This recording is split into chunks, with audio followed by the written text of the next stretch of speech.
कलकत्त्याला मागे टाकून मुंबई देशाच्या राजकारणाचा आणि अर्थकारणाचा केंद्रबिंदू झाली याला आता एक शतक होऊन गेलं. मुंबईचा विकास होत गेला आणि मुंबई छोटी पडू लागल्यानंतर नवी मुंबई निर्माण करण्यात आली. कारण की आता समुद्रामध्ये भराव टाकून मुंबई वाढवणं शक्य नव्हतं. आणि आता अशी परिस्थिती निर्माण झालेली आहे की ही नवी मुंबई सुद्धा कमी पडतीये. आणि हे पाहूनच नव्या मुंबईच्या पलीकडे तिसरी मुंबई निर्माण केली जाणार आहे आणि त्याचं नाव असणार आहे नैना.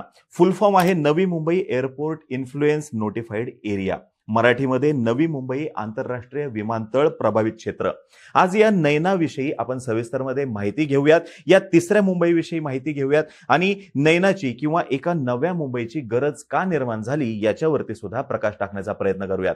नमस्कार, मी अरुणराज जाधव बोल व्हिडिओवरती तुम्हा सर्वांचं अगदी मनापासून स्वागत करतो. मुंबई आपल्या देशाची आर्थिक राजधानी आहे. जवळपास सर्वच बिझनेस हाऊसेसचे हेड ऑफिसेस या मुंबईमध्ये आहेत. देशाच्या अर्थव्यवस्थेमध्ये मुंबईचं योगदान हे 300दा मोठ्या प्रमाणामध्ये विरोध होत गेला. शेतकऱ्यांचा आक्षेप असा होता की नवी मुंबईसाठी ज्यांनी जमिनी दिल्या त्यांनाच अजून कॉम्पेन्सेशन मिळालेलं नाही. ज्यांना कुणाला रोजगाराची हमी दिली गेली त्यांना सुद्धा रोजगार मिळालेला नाही आणि याचमुळे त्या ठिकाणी मोठ्या प्रमाणात संघर्ष होताना दिसला. शेतकरी उत्कर्ष समिती तर अजूनही नैना या विषयावरती संघर्ष करताना दिसते आणि हा संघर्ष गेल्या 10 वर्षापासून सुरू आहे.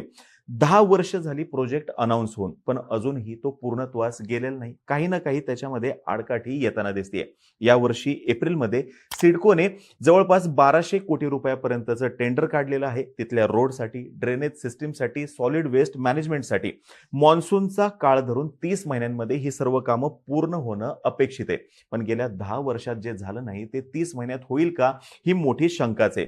10 वर्ष झाली लँड अक्वायर करून, पण अजून सुद्धा तिथल्या जमिनी आहेत तशाच आहेत. ज्या कारणासाठी लँड अक्वायर झाली त्या पद्धतीचं काहीही त्या ठिकाणी उपलब्ध नाहीये. याच्यामुळे इन्फ्रास्ट्रक्चर लवकरात लवकर पूर्ण झालं तर नैना प्रोजेक्ट हा देशातील एक पथदर्शी प्रोजेक्ट म्हणून समोर येईल अशा अपेक्षा आहेत. अदरवाईज बेसिक गोष्टीतच जर का उशीर होत राहिला तर प्रोजेक्ट मधील नाविन्य संपून जाईल, गुंतवणूक दुसऱ्या राज्यामध्ये जाण्याचा धोका निर्माण होईल आणि यामुळे या प्रोजेक्टला कंप्लीट करण्यासाठी सगळ्यात महत्त्वाची गरज जी आहे ती म्हणजे राजकीय इच्छाशक्तीची. कारण की फंडिंग तर काही कमी पडणार नाही आणि त्याच्याचमुळे राजकीय इच्छाशक्ती असणं आणि ती टिकवून ठेवणं हेच नैना हा जो प्रोजेक्ट आहे त्याला पूर्ण करण्यासाठी आजच्या दिवशी सर्वात जास्त गरजेचं आहे.